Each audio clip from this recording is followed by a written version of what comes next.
some of the other Super Bowls you've called out, we've got a lot of Bills fans that listen to the podcast, and not my fault. Oh, I feel like it was the announcer's This is all he wants to talk to you about.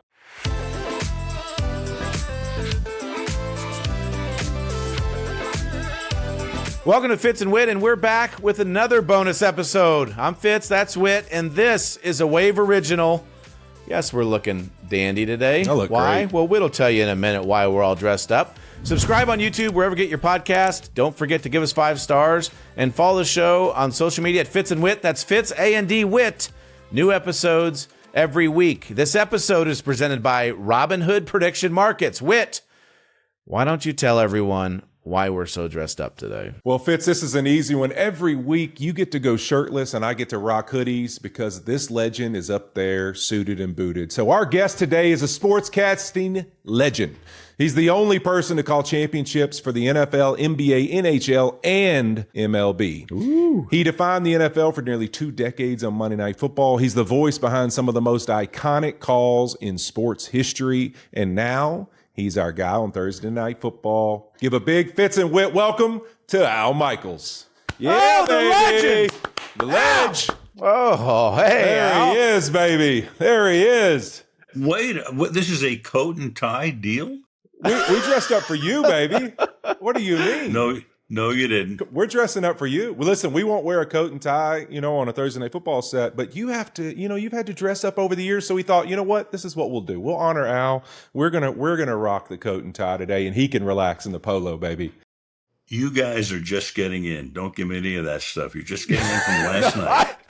Come on, Al, I'm hitting. I know hitting you're the dust off of this shirt. I don't own any of these shirts anymore. Yeah, I don't know the last time I put a tie on. I get a text from my grandmother every Thursday night, and she says, "Can you tell Al Michaels to stop making fun of your clothing at halftime? I think you look very handsome." Oh, come on. She's in my demographic. Tell her to leave me alone now. Come on. There's nothing I love What are we more doing, than baby? promoting the State Farm halftime show. Come on, whatever it is. J.C. Penney, you name it.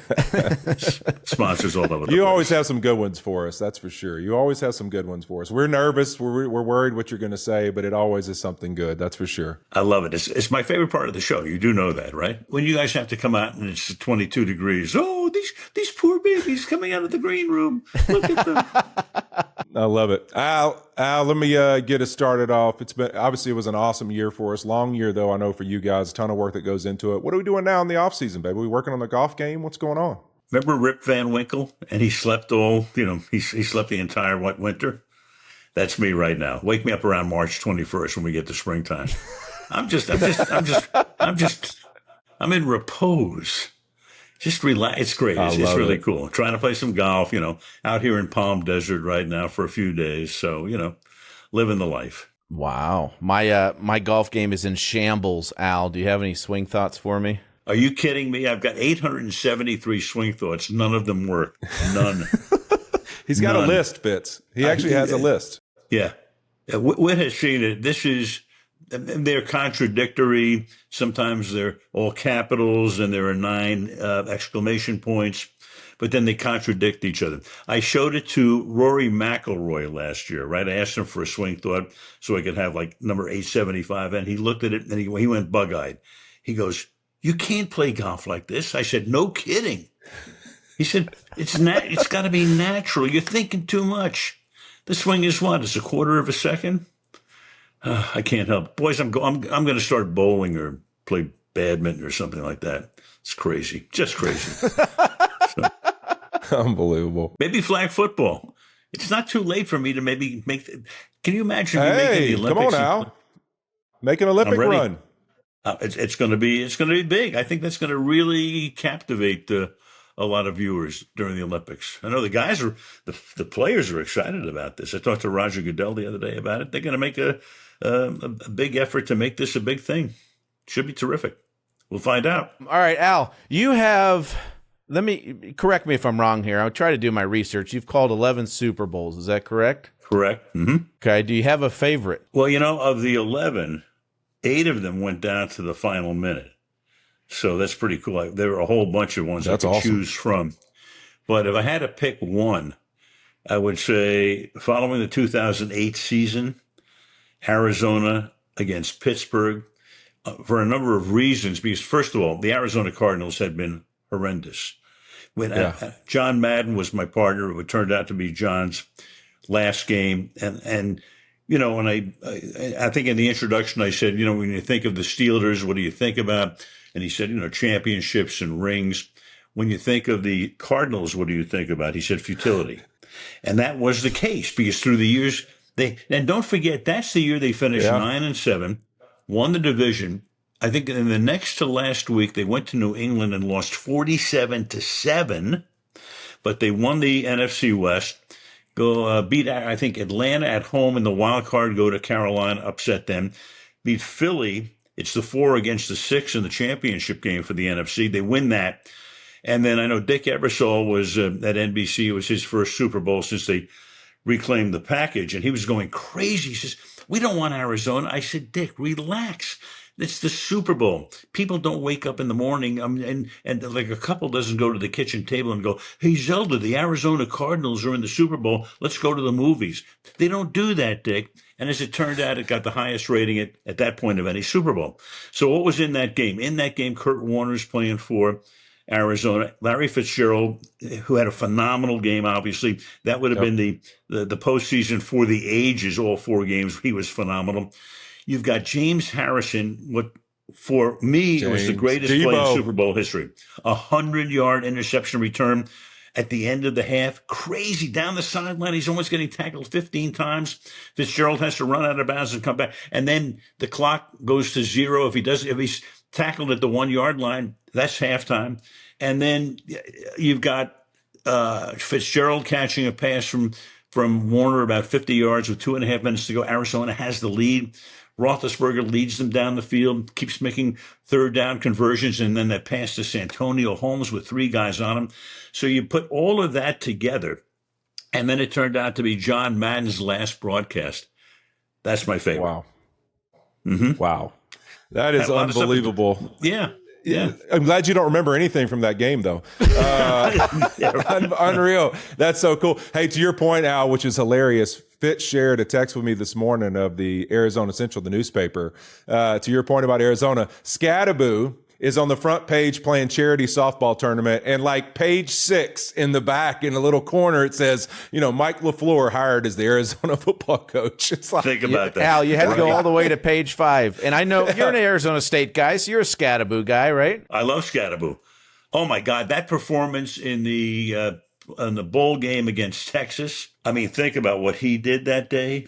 Yep. And then somehow, you know, my boys gave up a 4th and forever right on the last play of the game to cost them the game on a 0 blitz. Don't get me started on that, please. Were you surprised about Scadaboo and how it's translated to the NFL? Well, it may be, but I mean, I saw him that day and I'm going, this guy is something special. I mean, he doesn't fit the mold of the kind of guy that you think would be a superstar. Body, you know, the shape of his body and what he does and all of that. But wow, he just has that it factor, I think. And until he got hurt, you know, and he's fun to watch. He's, you know, but that was, I mean, that crushed me when they lost that game. That was as bad as when Jake Plummer scored on that crazy run. In, you know, they're going to win the national championship. Remember that? Yep. And then Ohio State goes down the field, and you know the freshman cornerback blows the cover. Oh, whatever. What can I tell you? You know, Joe Germain and David Boston. Yeah, exactly. What an right. insane game. I think of that. You know, it's funny talking about Scadaboo. Somebody asked me the other day, one of our favorite Thursday nights this year. Obviously, we had an insane year, speaking of favorites. And one of mine was actually that game, only because you think of that stretch we'd kind of had going into New York. And then it's like Philly's supposed to blow the doors off of the Giants. And then Scadaboo, Jackson Dart gets his opportunity. They have an insane night and win the game. And I tell people that post game, sitting there with Scadaboo, Jackson Dart, how excited those Giants fans were. Like, that was one of the coolest moments where you're just like, man, what an insane job. What a cool opportunity to be here for this moment. For me, I thought that was one of the best ones. Do you have a favorite from our season? Well, I thought, you know, that game was great too. And we thought, oh, the Giants have turned the corner. But of course, then they both got hurt and Daboll was gone. But I mean, I look at that team right now and I'm going, oh, John Harbaugh is in there. I think Matt Nagy just got the job as the OC. I think Dart's going to be great. I mean, they got to teach him how to slide, but I mean, apart from that, I think he looked great. We had him twice this year, once in preseason. Scatterbo is back. I mean, that's a team that's, I would think, has to be on the rise. But this year, in terms of all of the games we had, and I saw a whole bunch of lists from other people who ranked the regular season games, and that Rams-Seattle game, I mean, that's right up there at the top. Insane. That was phenomenal. That game, plus, I mean, the Green Bay-Chicago playoff game. Take your pick. Yeah. And meanwhile, even the game that we thought would be like nothing, which was Atlanta-Tampa Bay, turned out to be a great game. So we were on a great run this year. It made up for the 3 prior years, didn't it? For sure. Especially year one. Year one. Yeah. Whoa, baby. When people ask me about you, now that we get to hang out a little bit, I always go to the fact that after the games, we get done a little bit later than you guys do. We come back to the hotel, and you're always sitting there holding court, no matter if it's an East Coast or West Coast game. And I've just always been curious because there was no culture that was set for us. And in year one, I felt like you doing that created a team environment for all of us and made us all feel comfortable and made us all feel like we were in it together. Was there some intentionality in that and the way that you do that, or do you just like having a good time after the games, Al? Well, number one, it's better to hold court than to be in court. So I enjoy it. I mean, I think we've put together, and I give a ton of credit to Jared Stacey and to Mike Hopkins and to all of the folks who put together this gang that we have. You guys, got Kirk in the booth. Kaylee's been fantastic. I think Kaylee's really come along. She's great. And she's going to be a part of the Super Bowl telecast this week, and rightfully so. It's fun. It's good. And I've always felt if you put yourself apart from the gang, that's not good. I've never been that way. And my feeling has been, I'm kind of in the spotlight because the announcer is going to be in the spotlight and the booth will be in the spotlight. But if you put yourself apart from everybody else, I mean, what I've always understood is that we are just a small part of the entire operation. We have 100 people, cameramen, tape operators, productions, and we have a bunch of people that, the game, they're up all day. They do the game at night. They have to wrap everything up. They get in the trucks and they drive the trucks across the country at 4 a.m. And we're getting all of the accolades. I've never looked at it that way. This is a big group. This is a large contingent, and you have to have a lot of respect for these people because they do a fantastic job, and they make us in front of the camera. They make us look a whole lot better. So part of it is that, and part of it is, hey, it's fun. We have a great group with a lot of laughs. Yeah, I think that's the most special part, Al. I know I get the opportunity a lot to travel with you some and hear you tell the stories of really your career and all the different places you've been. And I think that's what I always take away is you have such a great way of putting things in perspective of really the opportunity and the honor we have to even just be there, be a part of these events and these things. And sometimes we all make it more than it is. But you talked about Kaylee. Have you given her some advice? I mean, a man with a lot of Super Bowl experience, like what's it? Do broadcasters, do people covering the game? Fitz and I've never had the experience of covering a Super Bowl. Do you get nervous that week? Is it a bigger week than others like for you? Like, do you get the nerves and everything for that week? You're anxious. I think it's more anxiousness than nervousness. And I think it's got to be, look, you played in the Super Bowl. You know what it's like. The game starts and you. He's talking to me, Fitz. Yeah, I'm definitely talking. I'm definitely talking to it. And when the game starts, it's like, oh, I've been here before. So when you come on the air as a broadcaster in the Super Bowl, there are 100 million people on the other side of that lens.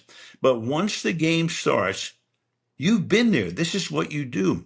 And I talked to Kaylee. It's funny. I talked to Kaylee 2 days ago, and she said, any advice? I said, Kaylee, you got this job because of the job you have done. Be you. Be you. Amen. Don't think, I don't say to yourself, I've got to do something differently. No, you're there because you've done a fantastic job on Thursday night. So just do what you've done. You don't have to do anything differently. And she's going to be great. There's no question in my mind. Al, that had me thinking about when you're talking about just the support staff and everybody, thinking about Malibu, Kelly Hayes, and Steve Hurt. And can you just talk to the people about how long you guys have been together and what exactly their roles are for you? Well, Malibu, Kelly Hayes, and I have been together since 1978 when I was at ABC and I was doing the number 2 or 3 game in college football. And then I did college football through 1985 at ABC. Keith Jackson was on the number 1 game, and then I was on the number 2 game for several years. And in those years, ABC had the exclusive rights. So we had big games. I mean, I did 3 or 4 Ohio State, Michigan games, Penn State, Notre Dame, the whole thing. And then I went to the NFL in 86 for Monday Night Football and took Kelly with me. And Kelly's been with me. He has not missed a game in all of those years. And if ever I were to be nervous on the air and frightened, frankly, it would be if Kelly got sick and couldn't show up. And he lives in Aspen. So I'm checking the weather like 8 days in advance, making sure he can get his ass out of there. I don't want him to get snowed in. And when I met Kelly, he was living in Malibu. He's a kid from Los Angeles. He went to Palisades High School, grew up in Malibu, and so I named him Malibu Kelly Hayes. And then he moved to Aspen. But to me, he's still Malibu Kelly Hayes. And it's resonated with some people because I remember when Barry Switzer was coaching the Cowboys and Michael Irvin had gotten suspended for like the first 5 or 6 games of a season. And they're in Philadelphia. We had done a game. And in the post-game press conference, this was on a Monday night, and somebody asked Switzer, when does Michael Irvin get back into camp? And Barry Switzer told the press, the minute Al Michaels thanked Malibu Kelly Hayes, Michael was in the building. so Switzer was totally into the Malibu Kelly Hayes thing. He's amazing. He's been my spotter, and that's my all-time security blanket. Just like me and you, Whit. We can't go anywhere without each other on the road now. That's right. That's right. We got our security blanket. Have to be with each other. Or Sherman, too. Don't forget Sherm. Speaking of Sherm played in a Super Bowl, I think, that you might have called last time these guys played, Al. Right. What do you remember about? Yeah. What do you remember about that one? Well, obviously, everybody remembers the one play at the end where, Russell Wilson was intercepted by Malcom Butler. What I remember about that, too, is that, Malcom Butler was like the number 6 or 7 defensive back coming into that game. He was not a regular. And then because I think Arrington got hurt or somebody wasn't playing particularly well, that's why Butler was in the game at the end. So fortunately, the night before, I was ready to go, but I looked at like the last 4 or 5 guys on each roster just in case. Didn't spend a lot of time, but just wanted to know a little something about them. And sure enough, he makes the play. So I'm able to make the right call because if you blow that call, it lives forever. And I'll never forget. So everybody talks about that play, and everybody basically says they can't believe they didn't give the ball to Marshawn Lynch. So on first down, they gave it to Lynch, and then Hightower made that stop, the 1.5 yard line. On second down, now again, it was a bad call. Obviously, it was with a terrible result for the Seahawks. But I always thought instead of giving it, look, it's not a no-brainer to give the ball to Lynch and assume he's going to score. I mean, you don't know. I mean, we all know what it's like at the 1 yard line. It ain't easy. And I always thought, and it's kind of funny because I was working with Chris Collinsworth, who couldn't believe the call. Why don't you give it to Lynch? And, that's not the time to go back and forth with somebody on the air. You just want it to play out. But I always felt in my mind, why don't you roll Wilson out to the left? It's second down. And you got Doug Baldwin one-on-one on the outside. If nothing else, if he's covered, then Wilson can run it in. I mean, they're all packed in the middle there. So that was the play. Again, it's a deep, dark 11-year later second guess. But it seemed to me that was the play I think I would have run with Russell to the outside as opposed to throwing it over the middle. So there we have it. 11 years later, we're still talking about Al this. Michael's play call.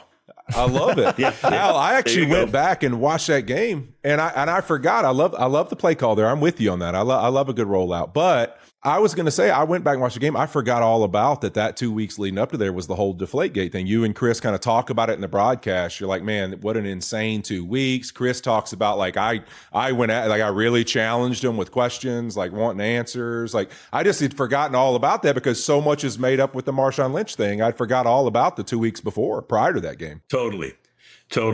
And then a guy named Chris Matthews who barely played all season long. He hero of the game. Yeah. The hero of the game out of nowhere. That's when you find guys like that could have been his great moment in the sun. People come out and it turned out to be Malcom Butler's great moment in the sun. But I mean, that's why we love sports. You don't know what's going to happen. You just don't know. Now, Al, do you ever in those weeks, like these big game weeks, when you guys get a chance to sit down, do you feel like I've heard Joe Buck share the story about the Seahawks and the Broncos that time, but do you ever get a feeling from one of those teams that one's got some nerves and anxiousness or the other one feels really locked in? Do you walk away from those meetings with any kind of thought to how the game might play out? We do, but a lot of times we're wrong. And it's even when I work with John Madden, and nobody would understand the internals of a locker room than John, but we'd walk out of a meeting and we were sure that Team A was going to win. Team A would win. They would win the game. So, and that speaks to why we love sports. Even a John Madden would walk out of a meeting after having met with both teams and go, Team A is going to win. No. It's, it's the bounce of the ball. It's crazy stuff that happens. I mean, look at the playoffs this year. I mean, if that catch interception is ruled the other way in the AFC, I mean, Buffalo's probably, they would have gone to the championship game anyway. But I mean, that's, and meanwhile, you can look at that play 86 different times and go, I still don't know whether it's a catch or an interception. So, 86 different speeds. And you make a total different thought. That's for sure. Totally. Yeah. Some of the other Super Bowls you've called out, one of them, we've got a lot of Bills fans that listen to the podcast, and not no good, fault. wide right. Yeah, not fault. I feel like it was the announcer's This is all he wants to talk to you about. What can I tell you? No, I know, no good, wide right. I had, the Rams in Tennessee back in 99, and Kevin Dyson gets tackled by Mike Jones at the 1 yard line. Crazy. And then we had the Giants and the Patriots, not the 07 game with David Tyree, but the 11 in 2011. That game ended on a Hail Mary that fell incomplete. And the game between the Patriots and the Eagles in 17 ended on a Hail Mary incomplete. So that's these 8 of the 11 that I've done have gone right down to the nub. Hey, Fitz, he's also called a couple guys' last games ever walk-off Super Bowl winners. He's got a list of guys that he's actually called that for, too, if you didn't know that. Yeah, he's got a list of guys. There's only one that's played 17 years in the NFL, and he never called one of his games. He's got that list, too. Preseason. Don't forget, you came in a preseason game. There you go, Fitz. 05 with the Rams, right? Yes, I did. You're right.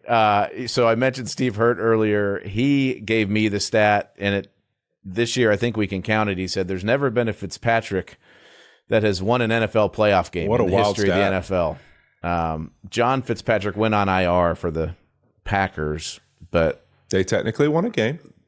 There we go. We're going to count it. Does it count? Is that the first Fitzpatrick playoff victory? We're going to count it.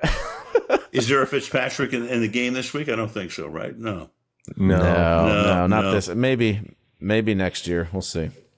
No. Like who? Al, I'm curious. Minka. There's a couple of them. Minka, John, Dez was in there for a while. Sure. I don't know. Maybe one of them, we'll get him to change his last name. One of them, Josh Allen. We could change it to Fitzpatrick.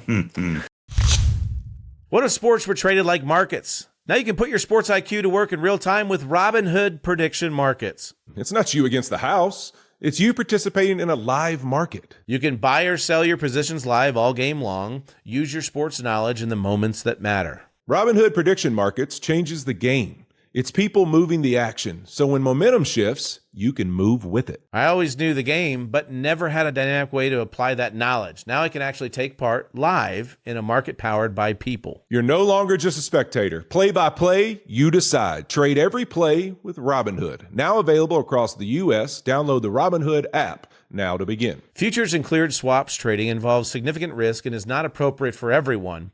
Event contracts are offered by Robinhood Derivatives, LLC, a registered futures commission merchant and swap firm.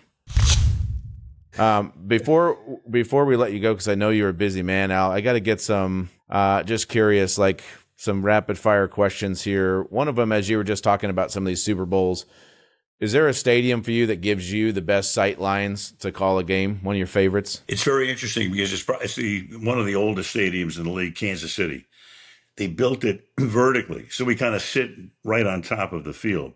And I can call that game with the naked eye. Not that I do, because you want to never lose sight of what's on the monitor, because that's what people at home are seeing. But there are some stadiums where we're so high, you can't call. I have to call the game 80% of it off the monitor. And I like to be able to see with the naked eye what's happening, but sometimes you're so far away and so high. But Kansas City, New York's pretty good too, I think, right now. One of the newest stadiums. But as long as we're relatively close to the field with a little bit of elevation, that's perfect. But think about this. The designs for Arrowhead Stadium were built, they was designed in like 1969 and 70. It opened, I think, in 72. And that's the perfect vantage point for us. So, and it's funny because, but some of the teams, the stadiums get built and they don't really care about where the broadcasters are. They'd rather sell luxury boxes. But I hand it to Stan Kroenke, who's been a longtime friend, and of course Whit knows him extremely well, and Kevin Demoff. When they were building SoFi, I said, guys, you got to do us a favor. So I actually toured it with Stan a couple of times. We have to be here. We have to be here. And Stan blames me because I've known Stan a long time. So around 2010, he's with the Rams, but I knew how much he loved LA. And I said, Stan, your legacy is bring the Rams back to Los Angeles and build the most phenomenal stadium ever, which he did. And it only cost him $5 billion. So I had to do a thing with Roger Goodell the other night for the LA Sports Council, and I interviewed Roger, and Kroenke's in the audience. And I told that story, and Roger said, and you contributed, right? I said, yeah, I gave him 220s, so. I don't know, Whit, if Al's going to have an opinion on this one. Okay. Best hotel in the country. Do you care about hotels, Al? I think I know what his pick's going to be. I can give you the worst hotels in the country, right? But anyway, you know that. No, most of the Four Seasons change. If I had to pick one right now, I think my favorite might be Seattle. The Four Seasons in Seattle. Like I mean, you're right there on Elliott Bay. It's kind of cool, good restaurants nearby. I mean, Chicago's good. And, to me, my mantra has always been Four Seasons or bust.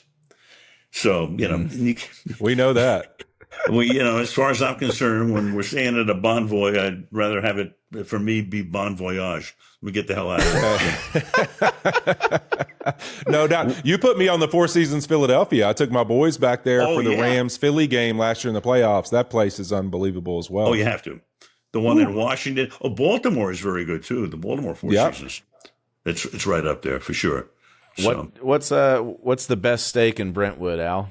Oh. Well, they have a steak named after me at Toscana. It's steak and pasta. And the other place would be Capo in Santa Monica. That would be, which Whit and I, and we took Puka Nakua there because Puka's like me. That's right. No vegetables. No, he's a steak guy. He loved That's right. it. He offended Al though, Fitz. He offended Al because he had some. He said he eats avocado, and Al was like, "Wait, we can't." Puka. What? Puka. That's the wrong color, Puka. No, that's a death. No. Nope. Can't do that. Can't do that. Anyway.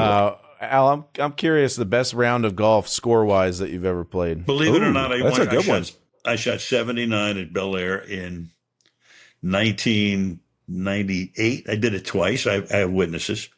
Now, I shoot 79. I still shoot 79, but then I make the turn. So anyway, what can I tell you? It's awful. It's awful. Oh, man. The body's creaking, baby. It's creaking. I know. I'm built like a fire hydrant, so I can't turn. That's the problem. But I'm going to take my 800 thoughts to Rory McIlroy and see if he's got number 896. He's got something for you. Oh, come on. He's got one. He has to. And what about just for being obviously such a well-traveled man? What's the best vacation spot? What are your favorites? Well, it used to be Hawaii, and with the grandkids and everything. It was now they're all older, so it's a different animal. We can't wrangle them. Europe is still pretty good. We went to the Olympics in Paris a couple of years ago. Been on a couple of yachts out in the Mediterranean or the Aegean Sea with a couple of, nothing like getting invited on one of those babies. Trust me. No doubt. Yeah, that's Tony Gonzalez's lifestyle. Yeah, I say you're living like Tony G now. No kidding. That's a whole different animal. I know. He's our idol right now. I know. Yeah. Fitz just went to Aruba. Cool. Last week. All right. Cool. Yeah, I did. Aruba was really cool. Haven't been there, but I wouldn't mind going to. I'm missing Australia, and so I don't know if we're ever going to get that game. There's an Australia game coming up. Let's do it. Let's go. Timey Kangaroo down sport. Timey Kangaroo down. Let's do it. But one thing we won't do, we're not going to have a Vegemite sandwich. I know that. No way, baby. No way. So, Al, what about the last few years on a Sunday watching football? What's your setup usually? Well, you look to the teams we have on Thursday. It's as simple as that. I'll lock into those games. And a lot of times, one of them is played at 10 o'clock my time and the other's at 1:30, which is perfect. Or, if they played at the same time, tape one, watch one live, and then go back and watch the other game in toto. So that's my Sunday these days. It used to be doing the game Sunday night, and now it's right. I'm sitting at home, baby. You want to get we need to get a heads up. You only have 3 full days to prepare for the game, so it's hard for the teams, it's hard for the coaches, it's hard for the players, and it's not easy for the broadcasters either. No doubt, baby. Well, you make it look easy, Al. That's for sure, baby. We appreciate Guys, you, love brother. being with you. We'll do it again. Yeah, You're always. 5 Thank you, for Al. us coming up. Come on. Let's go. Second contract. Year 5, You get out of your rookie contract after year 5. Come on, baby. LFG. Let's do it, baby. Terrific. All right, you're the best, Al. All right, Thank boys. you. Al. We're ready for Super Bowl Sunday, and you know what that means. We've got championship level snacks, and it's not Sunday unless there's a Super Bowl queso dip. Melissa Whitworth knows all too well nothing brings everyone together like good football and her queso dip. All you need are 2 ingredients to make a best-in-class, warm, creamy, delicious queso. Velveeta brings the creamy cheesiness, and Rotel is a blend of diced tomato and green chili that will bring the bold to your food. It's a crowd-pleasing recipe that everyone craves. To find your easy, delicious queso recipe, visit rotel.com. That's RO-TEL.com. So for those that aren't as fortunate as us to be able to spend as much time with Al, you saw it right there, the recall on Mr. Michaels. Like, it is not just 1 or 2 games. It is damn near every big game he's ever called. The minute details, like the minutes and seconds left in a game, it's unbelievable to sit back and listen to him. And, he has a million stories from over the years, but that's the biggest thing that I take away every time I talk to him is the recall that he has. He's so sharp still at age 81. It's pretty incredible. It is, Fitz. It's unbelievable because it extends past games. I think it's one of the cool things that makes him so special, just his love for the game. He talks about his love for golf, regardless of what he's going to shoot. Like, he's still, I just knowing him personally, like how much he still works at it and cares about it. It's one of the things that makes him special is that he's able to make you feel special with that ability that it's not just games. He can like have a conversation with you. And I've been places with him at lunch or whatever, and he's telling everybody a story, and he'll look at you and be like, I told you this story, 2 months ago at the whatever hotel or at this restaurant. Like, he can recall when he's even told you things, and he just makes you feel a part of it. And it makes you feel like, special when you're in that room with him, when you got this living legend who's done it all. Melissa and I were sitting here talking about, I was asking him, I was like, hey, do you get tired of people just peppering you with questions? Because it feels like you've been a part of so much history in sports and life that people just want to know your experiences. Like we were saying, like, he's like a living documentary. Like you don't have to go watch some doc on TV. Like, you can literally go to Al and say, hey man, tell us about the time there was an earthquake in a Major League Baseball game and you were calling it. Tell us about the history, of the USA winning that hockey match. And when you said that line, and do you believe in miracles? Like, did you prepare it? Did it come from this? Like, you get to hear those stories. And I think back, Fitz, to a really special night to me. And it's one I wish I'd have brought it up with him. But, you remember you and I sat with him. I think it was after the New England game, the first time we went to New England with TNF. And we had a couple beers and sat. And he just kind of told us, like, just his greatest things that he loved about what he's gotten to do, his relationship with Chris Collinsworth, just some of the cool things that he's gotten to be a part of and how much it's all meant to him. He was kind of having a moment of reflection. And I always sit back and like, man, it was cool to see him kind of just recount some of that and go through that. I mean, what a special human and what an important part he is to everything we've been able to build, not just from his talent, but from how important it is to him to have all these relationships outside of what we do in that football game. Yeah, and the O.J. Simpson stories. Melissa was peppering him when we went to dinner. Like, I was like, babe, at some point you got to stop with all the O.J. questions. But he loves it. He loves to tell everything, and that's always how he's been. When those 5 hours I get to sit on a plane with him, it's like you learn so much that I'm like, man, I don't know I've ever have an opportunity to gain so much information and knowledge about history and about how things came to be than the really precious moments you get with him, because he is one rare human being. That is for sure.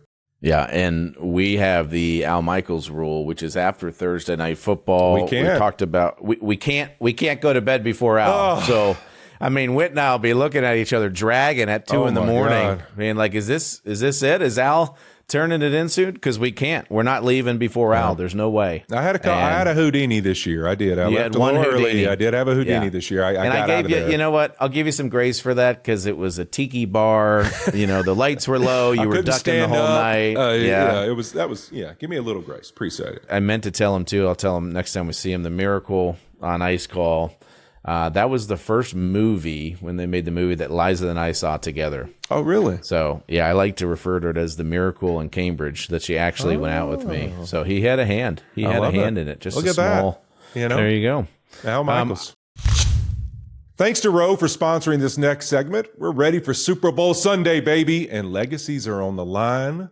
We're both Fitz going to pick players or coaches that we think have the most to lose this Sunday. So I got to ask you, if we had to pick somebody, I don't know if it's a whole lot to lose when you're playing in the Super Bowl, but who do you think has the most to lose? Well, I'm glad you said players or coaches, because my mind immediately went to Clint Kubiak. Okay. Just think about this, Whit.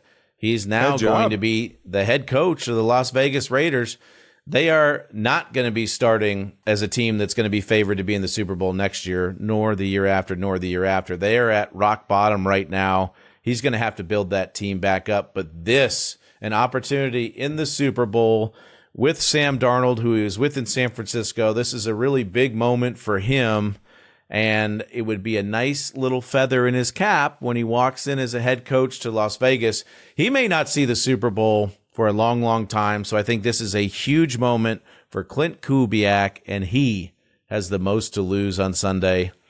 What do you think, Whit? Man, this is a tough one. You know how much I love to stay within the categories, Fitz, when we go most to lose. So I know you get real mad about my O-line picks, and sometimes I want to pick a D lineman and somebody else. I'm going to do it to you again, because I just had a thought about who actually has the most to lose on Super Bowl Sunday. Do you know what it is? No. The Dallas Cowboys, because if DeMarcus Lawrence does what I think he's going to do and go out there with the Seattle Seahawks and win a Super Bowl, D-Law winning a Super Bowl will match DeMarcus Ware, one of their other defensive legends, who went on to win a Super Bowl with another franchise while they're still trying to figure out how to play in an NFC championship again. So to me, the person with the most to lose on Super Bowl Sunday, the Dallas Cowboys, watching one of their captains and legends go to another team and immediate success and an opportunity to win a Super Bowl. I like that. You're really creative with these. I mean, we obviously could have gone Sam Darnold. We could have gone Drake May, Vrabel, McDonald. Anybody's going to be a free agent this year. I mean, obviously, you just never know. Woolen, your guy. Yeah, Sherm's guy. But good. I like both of our picks, and you're right. That would be tough if you're a Cowboys fan to watch. The stakes for the big game are high, but the stakes are even higher when it comes to your health. That's why you shouldn't take chances. Use Roe's free insurance checker to see if you're covered for GLP-1s for free. Hey, wait, you remember what we were talking about the other day? Yes, about how GLP-1s can be life-changing, but they're often perceived as too expensive and out of reach. Well, I was thinking about the Super Bowl, but what are you trying to say here? Well, don't worry about it. Roe offers more affordable ways to start a GLP-1. Whether they check your insurance coverage for free or show you FDA-approved cash pay alternatives, they'll ensure you pay the lowest price before you even have to start. Well, I'm always looking for the lowest price before I start with. Well, listen, even if you don't have the insurance coverage, Roe offers cash pay options for more affordable FDA-approved GLP-1s. But I really hate going to the pharmacy. Listen, these cash pay options ship right to your door, Fitz. No pharmacy visits required. They ship right to my door? I'm ready to join the over 1 million people who've trusted Roe to check their coverage for free. Well, just go to roe.co/wit for your free insurance check. That's ro.co/wit to see if your insurance covers GLP-1s for free. Go to roe.co/safety, roe.co/safety for box warning and full safety information about GLP-1 medications. Well, listen, we talked to him a little bit about the last Seattle Patriots matchup. I would say, Fitz, when you look at this game, we didn't get his prediction, but I'll ask you yours. You got a prediction on what's going to happen? I do. Now, I think everybody and their mother is picking Seattle in this game, right? I mean, the team has been the most dominant team in football this year. They've showed up in big time moments. The NFC West was a gauntlet, having to go through the Rams 3 times in San Francisco, and the way that they played, they're battle tested. But I keep looking for a way in to see if New England can win this game. And I do think there's a path. I think there's a path for New England to win this game. I think they're going to shock the world. Wow. This would be an enormous upset. Okay. They are not the better team, but all they have to do is be the better team on Sunday. I think New England wins this game, Andrew. Wow, Fitz, I love that. I love it. I think you're an idiot, but I love it. I think that's great. I love that you're going there, mainly so we can be on different sides of it. But no, I don't think you're an idiot. I agree with you. I think it would be cool in the sense to see. I think it will be a better game than maybe we think. I think there is some challenges that New England's got to get past. They're going to need their offensive line to play well. That's just the reality. I mean, that group for Seattle up front is really freaking good. And so I don't put any doubt on the ability of Drake May and this offense with some of the weapons they have to be able to make some plays. But it's going to all be dictated on, we've seen this in Super Bowls, right? You look back at some of these games and how they've gone about. It's going to be dictated on whether this line can protect him long enough to make some of this happen, open up some holes enough for them to have a little bit of a run game or create some explosives. That's really what's going to come down to. And I think to me, it's just too much, because it'd be one thing if that was the only problem. But I think Seattle is playing the best they've played all season long on offense as well. And I think that's the biggest problem, is that they're rolling. They got a lot of confidence. So I look for Seattle, really, this game to be able to New England to make it a game. And they're going to have to make a special play of 2 if they want to win. But I think Seattle's going to continue to roll, and they're too complete at this point. I think they end up having a Super Bowl, and what an awesome thing to see Sam Darnold, his career arc, to be standing up there with another Super Bowl. Cooper Kupp the last year, if you think about his year with the Rams, basically, sending him off and him getting to go to play in Seattle and now have a chance to win a second Super Bowl. What a cool thing for his legacy. So I think Seattle gets it done, and it's going to be a special night for that football team. Yeah. So obviously there are a lot more ways, a lot more paths for Seattle to win this game. And so when you start talking about how can New England win this game, it gets very narrow, but there is a path. And part of it is they've got to force a few turnovers. Yep. How are they going to do that? Kenneth Walker has not fumbled a lot in his career. I think he has 3 fumbles total. And when I watch him play, and I'm just thinking about what Mike Vrabel is saying to his team, Kenneth Walker is an unbelievable football player that loves to continue to fight for those hard-earned yards at the end, spinning and twisting, and they got to punch one of those balls out on Kenneth Walker. They got to recover that. That's a way that they're going to be able to do it. And then if they can control this game and keep it close, the Rolodex of what they did to the Chargers and just keeping them off balance and getting pressure on the quarterback.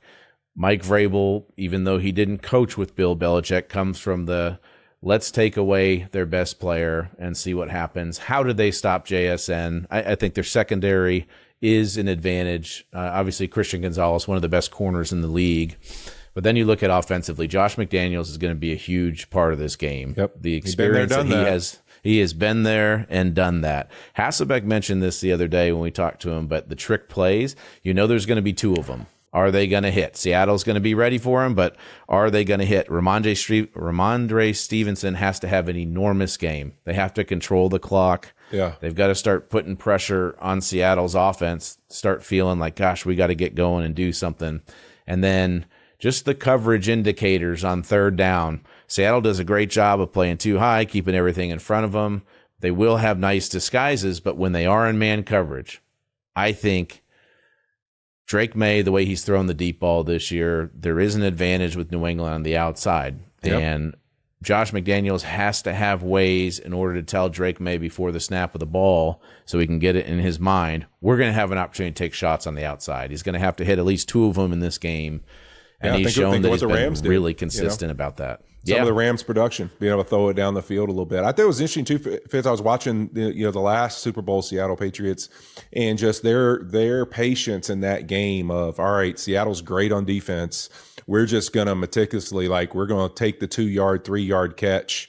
They don't have those guys, I would say that you had then with Edelman and Amendola and some of that and Gronk, obviously.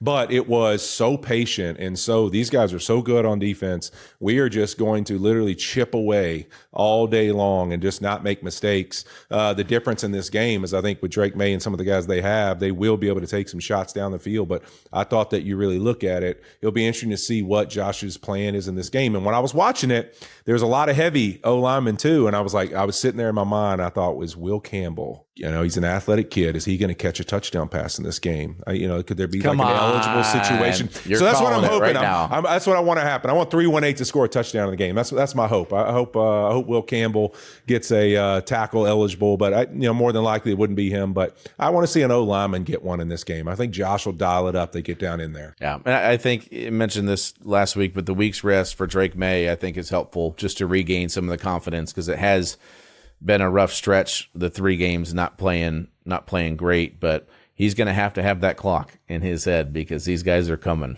And the other thing that New England does, though, situationally, when you watch Seattle, Leonard Williams and Murphy, they take a break. Okay, now we've got a specific set of plays that are designed to take advantage of the 2 D tackles that are in the game now. So because we know we don't have to deal with their 2 best guys. They'll have a plan as those defensive linemen are rotating for plays they can run versus particular defensive linemen and plays they can't, which is that's the New England way. That's the Josh McDaniels way, is just so smart and so meticulous with their game planning. But if this one, if this gets out of hand early and you watch the San Francisco game, obviously we had the kickoff return for a touchdown, San Francisco fumbles, and all of a sudden you look up the scoreboard, you're in the first quarter and it's 17-0. We could see this game going that way as well. But I've got New England. I'm all in, Whit. I like your confidence. I like your confidence. We'll see how it goes, though. I'm sure you're going to hold me to that too. No, don't worry. You'll hear about it. Busted up, but I don't I've grown up hating. I hate New England. I know. You know, I'm shocked that you're years, picking them right now. I know, but I love Mike Vrabel. And not only that, you've been on the Seahawks bandwagon since midseason, since they lost to the Rams. You've been just championing the Seahawks. Love the Seahawks. I would love for Sam Darnold to win a Super Bowl, but he's going to be our first guest when they him. win it. I'm going to make sure he knows. Everybody's picking him. I'm just trying to find a different way in. Whit. I love just it. trying to find a different way in. All right, so Whit, give me like an official score prediction, because I want to get something down. I want to write it down so you're not like backing out and saying, "Oh, I kind of thought the game would go this way." But what is your official score prediction? I'm going to go. Shoot, you know what? I think I'm going to go 27-17. Seattle Seahawks. Okay, I'm going to go 27-24. New England Patriots. All right, I like How it. you like that? By the way, when we were flying back from Aruba, we made a quick pit stop in Boston. Okay. And we were not supposed to go to Boston. We were supposed to go to Miami and then back to Phoenix. No big deal. Got rerouted. We end up in Boston. Well, Whit, I don't have any clothes to walk around Boston because I went from Phoenix to Aruba. And so we land at 10 p.m. All the shops are closing up. Like literally as we're walking from our gate to baggage claim, the shops are closing up. And I asked this lady, "Do you have any sweatshirts?" "Well, yes, we do." "Do you mind if I buy one?" "I'm sorry, we're closing." I explained to her, "Look, I'm coming from Aruba. I have nothing. I would love to at least get a sweatshirt." She said, "Okay, no problem. I'll take an XL." We found an XL. This thing must be a women's XL, because when it's tight in all the wrong places, I mean, it was tight going on. Even like the forearms were tight, right? So whatever. I go from the airport. We call Brady. Brady is walking back from the engineering building. So we meet at Pinocchio's, of course, one of your favorite spots, to grab some pizza and a cheeseburger sub. Baby. Oh. But I'm like pretty self-conscious about the way I'm looking in this tight, and it says Boston on the front. Tight Boston sweatshirt. Like, and I think it's even like a women's cut in the neck, you know. A couple students see me there, ask for a picture. I'm like, oh my God, you know, trying to throw them in front of me so they can't see, like, you know, okay, fine, whatever. Well, we spend the night there, fly out the next morning, and of course, that's the only thing I have that's like warm weather gear, right? And so I have to wear it to the airport. We get to the airport, we get to the gate, and finally I feel warm enough to where I can take this sweatshirt off. I go to take it off. I pull my undershirt down because I don't want, you've had it happen before where you pull it off and everything comes off, whatever. Oh, yeah. I pull my undershirt down. I take off the sweatshirt and I sit there for a second, and Liza lets out the loudest cackle you've ever heard. My shirt, unbeknownst to me, I swear to you, came off with my sweatshirt. So I'm sitting in Logan Airport shirtless. Oh my God. And nobody's looking, but Liza laughs and everybody's looking. And I feel like such a jackass. We didn't talk about, like, I was just laughing to myself. Like, I was so embarrassed, right? That's and I put my shirt great. on real quick. But, like, what do I do on Thursday night? Like, I take my shirt off every Thursday night. They probably But thought you were, if you're in a different setting, sitting there in an airport, no shirt, I felt like a jackass. So, anyway, I thought you probably looked I like one too. See, this is why I feel bad for Kenny, because this goes back to like the jacket not fitting during the season. It's like, hey, you know what? Hey, you know what? You're like, hey, is it the jacket? Am I an XL and I'm a 1.5 XL? Is it a 2X? Maybe we need to have a heart to heart and say, hey, Fitz, I think you're a double X right now. Okay, you know what I'm saying? I am not a double X, and I'm a 36 waist. Okay, all right. Well, wait, I'm going to bring this Boston sweatshirt out. I'm going to bring it out. I'm going to put it on San Fran. I want you to try it on. Maybe we'll put a picture on the pod. That'd be great. That's it for us. We will be back next week with all the biggest news from the Super Bowl. Whit, will it be the Seahawks? Suited and booted, the Patriots. Baby. Suited and booted. Big thank you to Al Michaels for joining us. Fitz and Whit is a Wave original. Thanks to our production crew, and thanks again to all you beardos for tuning in. We will see you next week. Peace. Peace.